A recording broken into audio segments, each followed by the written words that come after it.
अस्सलामुअलैकुम और सत श्री अकाल दोस्तों। बड़ी मशहूर थां ते इस वेले खड़े हैं और शहर है गुजरांवाला और मुहल्ला किहड़ा है ओजला साहब। खलील ओजला साहब इत्थों के रहने वाले हैं, इत्थों के दानिशवर है जिन्हों की खास हिस्ट्री से नज़र है।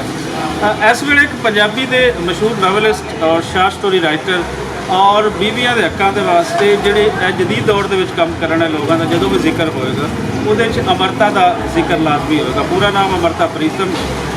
यकीनन जिन्होंने पंजाबी लिटरेचर में दिलचस्पी है, हिंदी लिटरेचर में दिलचस्पी है, उन्होंने अमरता का कोई नावल कोई उन्होंने शार्ट स्टोरी वो लाजमी पढ़ी होगी। अमरता की शार्ट स्टोरीज के ड्रामे और मूवीज़ भी बन चुकी हैं और दसते जाइए तो कि उन्होंने जो पुराना घर से वो दसा जाता है कि ऐसे जिसके बाद उन्हें दुकाना बन गई है, सारा कुछ बन गया। उजला साहब कुछ चानन पाओ उन्होंने इत्थे दे रहन ते कि केड़ा मुहल्ला है, करीब करीब केड़े एरिया दे गुरु नानकपुरा है, गली नंबर 1 है, मुद्रा की बिल्डिंग है और ये जाए पैदाइश है अमृता प्रीतम की। और अमृता प्रीतम ने 15, 16, 17 बहारा अपनी जिंदगी इतने गुजारियाँ और ये नाल उस्ताद अपना बूटा खान टूटी नवाज होते सन जिन्हों को हिंद सिंध के लोग जोड़े ने आके टूटी सीखते सन। ईवन के उस्ताद बिस्मिल्ला खान बनारस तो आके अपनी टूटी की दुरुस्त करता सी।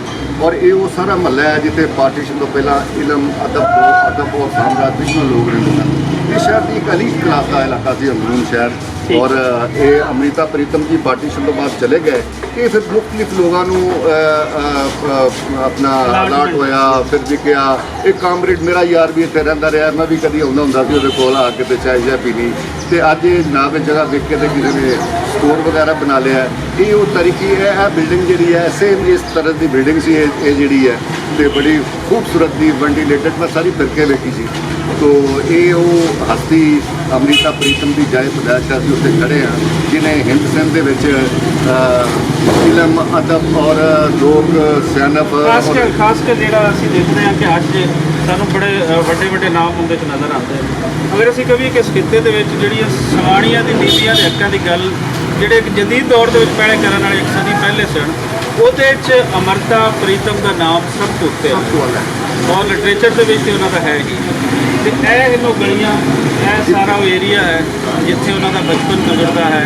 18-19 साल उन्होंने लाइफ इतने गुजरती है और ये एजाज हमेशा इस धरती को इन गलियां इस थावां रहेगा।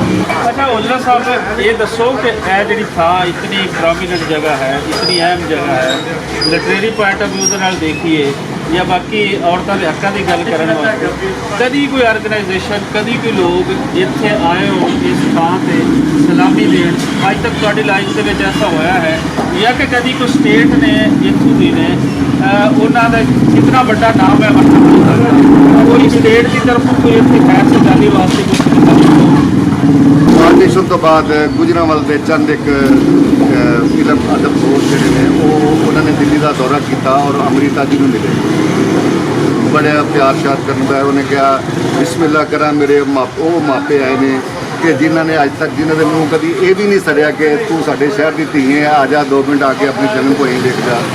ये अमृता जी ने की लग तो रियासती सतह के उत्ते जोड़े पार्टीशन तो पहला लोग जिन्होंने कोई सोशल सैक्टर के या इलम और अदब के हवाले जो एक्टिविटी की या जो उन्होंने कंट्रीब्यूशन थी रियासत ने तो उन्होंने डिफ्यूज करके पता सुट दिता।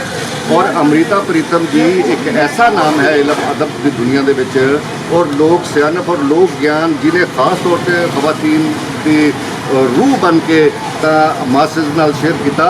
वो शहर की लोगों को पता ही नहीं क्या वो घर है।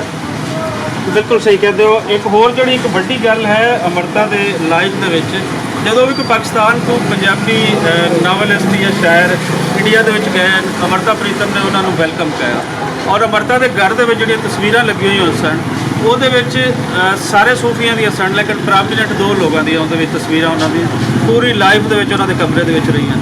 वो 2 शख्सियत सन एक बुल्ले शाह और एक वारिस शाह। और अमरता प्रीतम ने जो हाड़ा दिता सी पंजाब का हाड़ा पंजाब का लोहा लिखा अज आखा वारिस शाह को कि तू कबरां विचों बोल तो वो भी इतने सिर्फ और सिर्फ वारिस शाह को पुकारा जा रहा है, किसी होर को नहीं पुकारा जा रहा।